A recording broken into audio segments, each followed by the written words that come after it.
வணக்கம் மக்களே.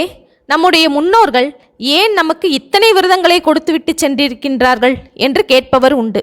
ஒவ்வொரு விரதத்திற்கும் ஒவ்வொரு பின்னணி உண்டு, பலன் உண்டு. அடுத்து, இந்த உலகம் பல்வேறு ருசி உடையது. உணவிலேயே ஒருவருக்கு பிடித்த உணவு இன்னொருவருக்கு பிடிக்காது. அதே போல தெய்வ உருவங்களிலும் சில தெய்வ உருவங்கள் சிலருக்கு மிகவும் பிடிக்கும்.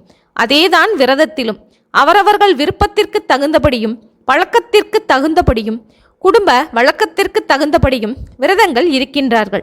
சிலர் சில பலன்களை உத்தேசித்தும் விரதங்கள் இருக்கின்றார்கள். கிருத்திகை விரதம் இருக்கக்கூடிய சிலர் சதுர்த்தி விரதம் இருப்பதில்லை. பிரதோஷ விரதம் இருப்பவர்கள் ஏகாதேசி விரதம் இருக்க மாட்டார்கள். இரண்டும் சேர்த்து இருப்பவர்களும் உண்டு. எனவே ஏதேனும் ஒரு சில நாட்களிலாவது இறைவனை நினைத்து விரதமிருந்து பலனடையட்டும் என்பதற்காக இத்தனை விரதங்களை நம்முடைய முன்னோர்கள் அமைத்து கொடுத்திருக்கின்றார்கள்.